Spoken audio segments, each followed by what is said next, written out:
Need for Speed is one of those franchises that defined the 90s, which is saying a lot considering how many can claim to have done the same thing. Exotic supercars on some of the best driving roads put onto screen, and with a new title nearly every year since 1994, everybody watching this video would have played one of these titles back in the day. Need for Speed 3, Hot Pursuit, and Porsche Unleashed on the PS1 were the earliest ones I can remember. I was planning on looking at the 90s titles first, but I'm yet to work out how to make the PC versions all compatible with Windows 10. For now. And I already had this game in my collection for a long time, and I really want to review this and the Burnout titles before looking at the 2010 Hot Pursuit, along with a few additional Need for Speed titles. Even I agree it's been too long, so let's continue looking at the franchise with what a lot of people consider the best of the rest. The last one for a while where it uses the same old school recipe, setting itself out of town with every dream car at your disposal while being chased by police as fast as you.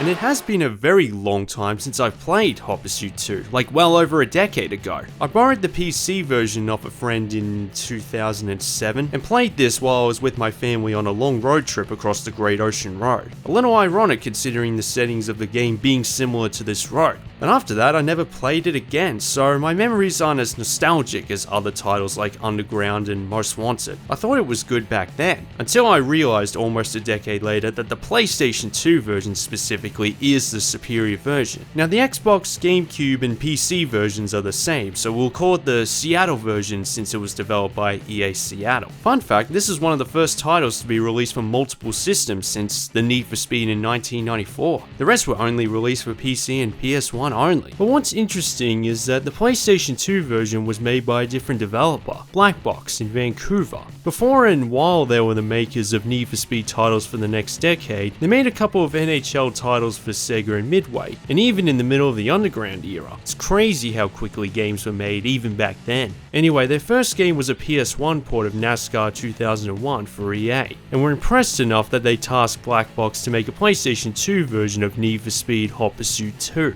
And, well, you only need to look at the gameplay between the two for only 2 seconds to know the PS2 version is in a league of its own. These tracks have the exact same layout in terms of length and cornering, and appear to be based on the first Hot Pursuit title, National Parks, Desert, Metropolis, so it reminds me personally of the first Forza Horizon after reviewing that recently. Both versions clearly look a generation better than the predecessors, but the PS2 version specifically looks like more is going on at once. There are more buildings, stronger colours, better built roads, shortcuts look more obscure, like they blend into the environment, and include other obstacles like smoke and sandstorms. Even tumbleweeds slow you down. Okay, it looks a little rough around the edges using the PC SX2 for this review, and it runs in 30 frames per second. Disappointing considering Criterion were able to pull off 60 frames per second even with the first Burnout title by that point. But even natively, it looks $1,000,000 compared to the Seattle version, where all the tracks look like they're abandoned after 100 years in comparison. Just the look and feel, the Seattle version is stuck in the 1990s, whereas the PS2 version is a template for the next generation of consoles that EA Black Box would take full advantage of. So that'll be the version we're primarily looking at for this review. County all units, attempt to locate racing vehicles.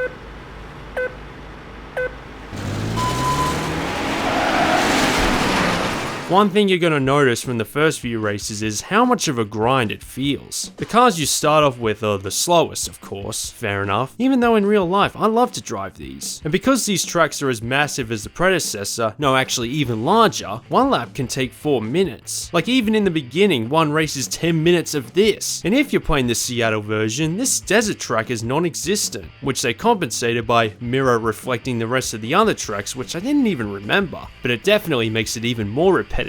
Though there are more event types than I was expecting, and the cars you drive are based on manufacturer and or nation, it really heavily relies on the knockout format. Like there's a couple of knockout tournaments where they're always set on the same track, which is ridiculous. It's just half an hour of the same thing. I was planning to enter each event from 1 to 30 in ascending order, both Championship and Ultimate Racer, but I think that was one of the other reasons it set a bad first impression, using a lot of the same slow cars for a long stretch, particularly if there are plenty where you don't get to choose your own car. With the PS2 version, it uses a point system where not only can you unlock cars by winning events, but reaching a certain threshold. A different setup, but the effort to unlock them is the same. I mean, I don't even think about it since I'm only focused on the events, and it's the only way to drive the faster cars. I see it as letting the game choose for me. And for some reason, it feels like there aren't as many cars in the whole game as there actually are. There are 25 models excluding the unlockable Need for Speed editions, which are just slightly faster versions with their own unique vinyl job. But despite how slow it is at the start, and unlike Porsche Unleashed, it goes back to multiple manufacturers, types and regions apart from Japan. I guess they were also saving those for their next title. I love how the Australian cover has the Ford TS50 and HSV Coupe as a way to encourage the Aussie market. Because I know as an Aussie myself, when it comes to cars in this country, that's all we love. Well, one or the other, you can't love both. But anyway, it has a similar lineup of cars based on the 90s Need for Speed titles, only updated to 2002, with a couple of slower ones that I don't think should have been put in this game. I remember the first Hot Pursuit having a Corvette police car, but Hot Pursuit 2 has a few more, including a BMW M5 and a Lamborghini Murcielago. Now that's a police car. If this is what they get to drive, there would be more police in this world. Okay, you actually do in Italy. The point being, this is what Need for Speed is about. If speeding drivers are racing with their supercars, the police are like, okay, you bite, we bite harder with our own supercars.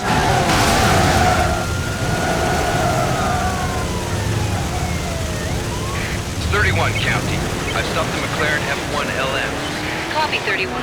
It's also worth pointing out that the Ford Crown Victoria Police Interceptor was the most widely used police car in America, and is probably the most high-profile movie star from the 90s and 2000s that nobody talks about. I bring this up because Hot Pursuit 2 is one of the few games to officially license this car, which is a nice little detail adding a hint of authenticity, something the next generation of hardware takes advantage of to outrun the predecessors, at least on the PlayStation 2. The developers brought in Gary Hines, a racing and stunt driver who consulted all the Hollywood stuff like the camera shots, motion capture performances, and radio dialogue, as well as the racing lines and where police position themselves. He was basically a co-director of the whole game. And let's not forget the soundtrack, the first in the Need for Speed franchise to use licensed music, which means I can't use it, which is annoying because it's brilliant. Going down on it by Hot Action Cop in the intro before the main menu is my favorite. Though it's turned off in the footage, I had it playing on my PC in the background because it's too good to not have while playing. Once again, comparing the PS2 and Seattle versions, it's obvious who put in the most detail. The PS2 has a more aggressive vibe to it, and gives you the closest thing to an interactive cliche car chase movie as you can get at that time. 31, 27. I'm gonna take him out.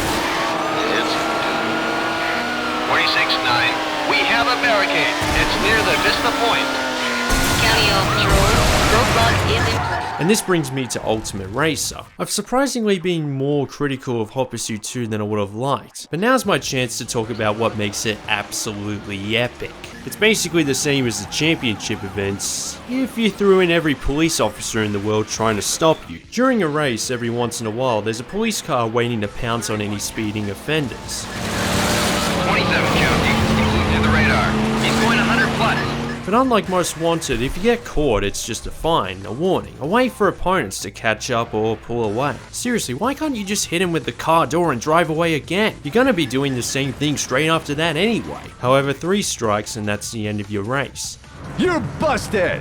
Game over! In terms of aggression, they give the officers in Driver 2 a run for its money. At least you don't fling around like a toy car, and you get a few chances before getting arrested, so it's a lot better in that regard. But they can ram you so hard, they just end up taking themselves out. 27 County. I need help. While it's saving, look at the way the police car is weaving around trying to get in front. And when they do, they mimic your every movement. Now, like a pesky mosquito dying of thirst for blood, they never quit. 19 County. I'm unable to continue pursuit. 27, 19. I have the suspect. And if that isn't enough, as you advance through the ultimate chart, they place roadblocks and helicopters for good measure. Keep waiting around the spikes. 19 County. Let's get another roadblocks in. Copy 19. So if you hit any of their traps, it forces the car to handbrake down to 20 miles per hour, even if you're convinced you didn't hit anything. It can be a tap, it doesn't matter. Most of the time they're easy to dodge, especially if you have the ability to pause the game to see what's ahead with the press of a button in the PS2 version. I remember always complaining about traffic coming out of nowhere, potentially costing you the whole race in the underground and Most Wanted reviews, but sometimes there's no real way around them. 19 County. I stopped the Dodge Viper GTS. I copy 19. Further 1 County. And as for the helicopters, they're not even shy of taking out citizen-binding drivers who are unluckily in the way, dropping nitro barrels, missiles, and even explosive spike strips. Because why not? And the overall result of everything is a bonkers spectacle that once you cross the line, you wonder how you even survived the race. But in a very, very good way. It is fantastically electrifying. Copy 31.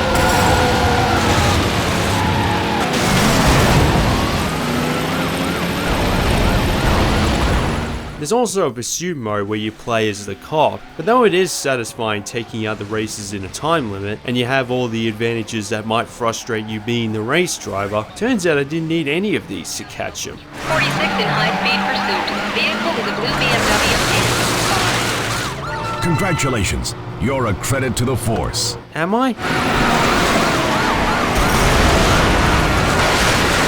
going to try a rolling roadblock. Maybe I should have taken a job as a police officer, considering I was able to do single-handedly what the whole force couldn't. But as you can see from the footage, it's better being the bad guy. 19,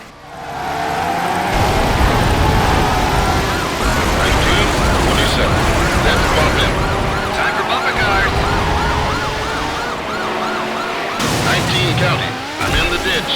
I've probably spent 90% of the playthrough on Ultimate Racer. Because I went back to the championship with no police or traffic, suddenly it felt a lot more boring and elevated some of the other issues, like AI rubber banding where you can go from first to last in a snap, and no matter how long a race goes, all drivers finish only a couple of seconds between each other. And again, there are not enough tracks. That's the usual trade-off, games at that time not being big enough to have lots of tracks that size, but it's also what Need for Speed was still about. Thing is though, track memorization is key, and these types of events are good for developing them. Knowing the shortcuts, realizing the helicopter doesn't follow through these, and when you unlock the faster cars, these ones do control well. Like you'll find yourself tapping the handbrake more often to go around the corners faster, and suddenly tracks don't feel as long as first impressions. Once you unlock the McLaren F1, you don't want to drive anything else.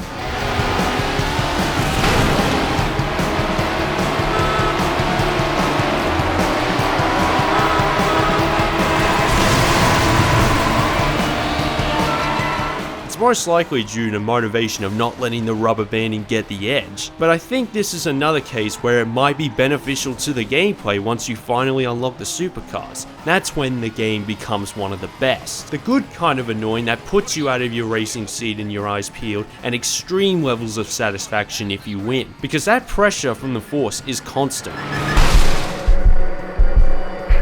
27-9. The suspect has gone through the roadblock. And unlike Most Wanted, you're in the middle of a race trying to place first or beat the clock at the same time. It's a different kind of car chase that doesn't make you nervous but determined. I admit it's very hard to explain, but I honestly think the excitement levels are higher in Hot Pursuit 2 compared to its successors. And that is impressive. I've stopped the Ferrari 360. Copy 31. 19 County. I've stopped the Aston Martin Vanquish. I copy 19. 31-9. The spike strip is deployed on the right. You won the race! I just wish it could be this way right at the beginning. That's why I rate something like Burnout 3 Takedown ahead in that regard, because that was a destructive roller coaster from the very start. And even compared with Underground, cars are slow too, but the customization feature, though simple back then, definitely kept things engaging at the start too. When it comes to all Need for Speed games, despite being set in lots of different environments, all of them take some time before getting serious enjoyment. Apart from Undercover, that one sucks from start to finish, but once you unlock the supercars, it becomes incredibly exhilarating. Maybe it's about the game being slow at first, driving your Need for Speed, and when it comes, it's a weight off your shoulder after a win. It's so fast paced and insane, a lot more than I thought, that I almost forgot I was reviewing it. It's as fun as it looks once you know the right strings to pull. The only question mark out of all this is, why was so much effort put on one console? And why didn't EA just use the PS2 version for all systems? The dashboard looks more aggressive, the police never give up, 95% of the time. It's amazing how you're given the same resources, but end up with something so different. But at least we have a great racing game available here. When Hot Pursuit 2 was released on November 2002, EA was so impressed with Black Box, they bought out the whole developer, turning it into a division of EA Canada, and got higher priority in the Need for Speed franchise, releasing 8 titles in a decade. Sure, the series went on the decline towards the last few titles, but a lot of it can be contributed to the publisher. Black Box were one of the best developers of the decade in my opinion, just a lot of great games that bring out a lot of nostalgic memories for us. And their first attempt at the series is one of them. Even today, it's definitely worth having in your collection. Just make sure it's the PlayStation 2 version. I can't stress that enough. County local patrols. The spike strip is set. All units, this is getting out of hand. Let him go. 19 County, terminating pursuit of the suspect.